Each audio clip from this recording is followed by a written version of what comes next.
یہدی بہللہ من اتبع رضوانہ سبل السلام ویخرجہم من الظلمات الی النور بإذنہ ویہدیہم الی صراط مستقیم۔ صدق اللہ العظیم۔ چھٹا پارہ سورہ مائدہ اور آیت نمبر 16 ہے۔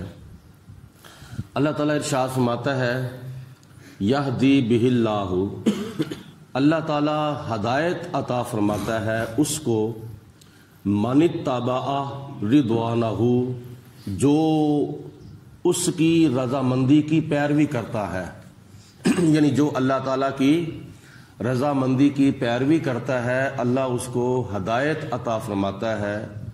کس بات کی ہدایت عطا فرماتا ہے؟ سبل السلام، سلامتی کے راستوں کے اوپر چلنے کی، یعنی اللہ تعالیٰ سلامتی کے راستوں پر چلنے کی اس کو ہدایت عطا فرماتا ہے جو اللہ تعالیٰ کی رضامندی اور خدا کی خوشنودی کی پیروی کرتا ہے اور اتباع کرتا ہے۔ اللہ تعالیٰ کی رضامندی سے مراد وہ نیک اعمال ہیں جن کو کرنے سے اللہ تعالیٰ خوش ہوتا ہے۔ تو بھی سے مراد قرآن پاک بھی ہے اور نبی کریم علیہ الصلوۃ والسلام بھی ہیں۔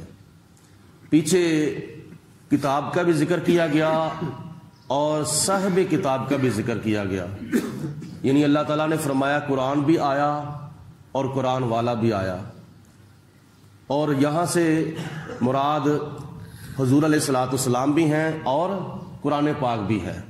یہدی بہ، یعنی اللہ تعالیٰ اس کے ساتھ ہدایت عطا فرماتا ہے، قرآن پاک کے ساتھ بھی ہدایت دیتا ہے اور صاحب قرآن کے ساتھ بھی ہدایت دیتا ہے۔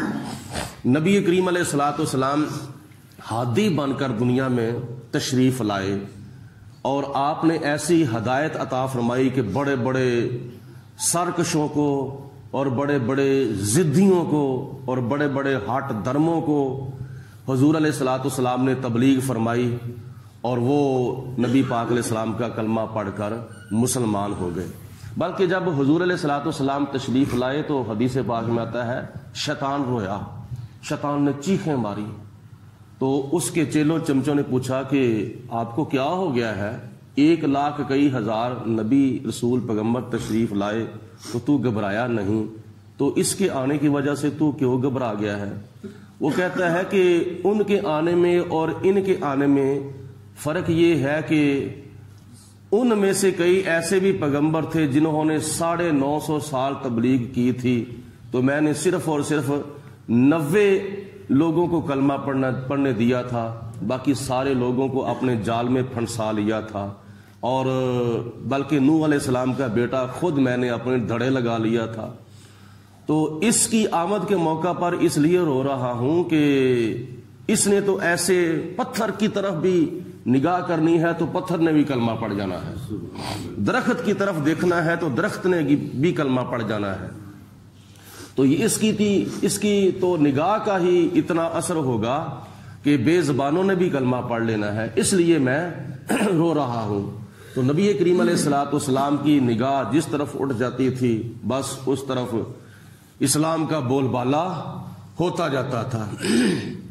سبل السلام، سلامتی کے راستوں سے مراد مفسرین کرام لکھتے ہیں کہ جنت کے راستے ہیں، جنت کے راستے نیک اعمال کی وجہ سے ملتے ہیں۔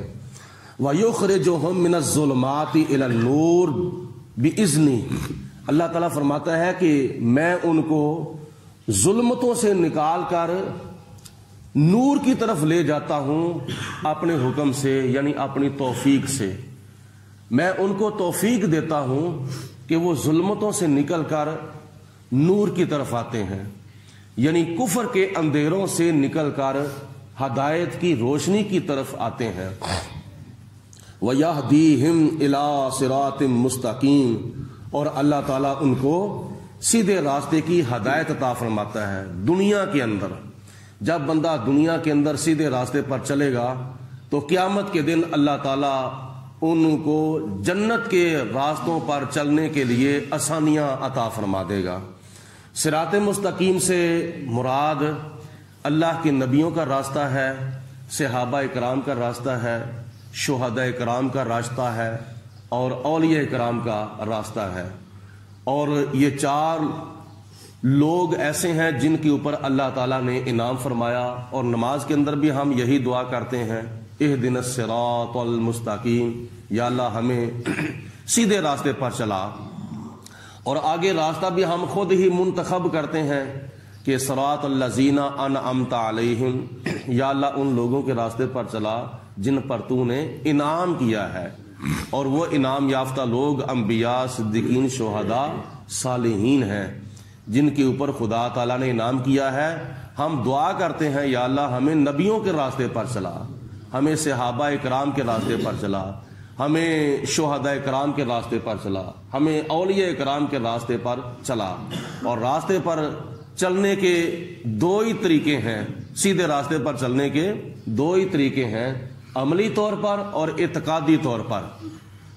اعتقادی طور پر یہ ہے کہ انبیاء، صدیقین، شہداء، صالحین کا دیا ہوا عقیدہ ہم اپنائیں، بد عقیدگی سے بچیں، اور عملی طور پر راستے پر چلنے سے مراد یہ ہے کہ ان کے بتائے ہوئے عملوں پر یعنی پورا پہرا دیا جائے اور پوری ڈیوٹی دی جائے، یعنی ان کے بتائے ہوئے کام جو ہے وہ پورے کیے جائیں، تو یہ عملی طور پر راستے کے اوپر چلنے کا ذریعہ اور سبب ہے۔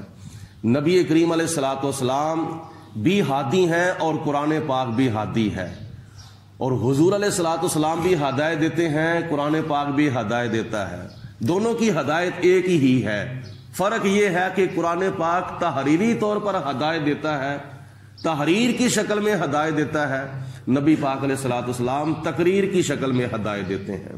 قرآن پاک کو پڑھا جائے، سمجھا جائے تو پھر قرآن پاک سے ہدایت ملتی ہے، اور نبی پاک علیہ الصلوۃ والسلام اپنی سونی پیاری میٹھی زبان سے ارشاد فرماتے ہیں تو اللہ تبارک و تعالی ہدایت کا نور جو ہے وہ ظاہر فرماتا ہے۔ رب العالمین کی ذات بابرکات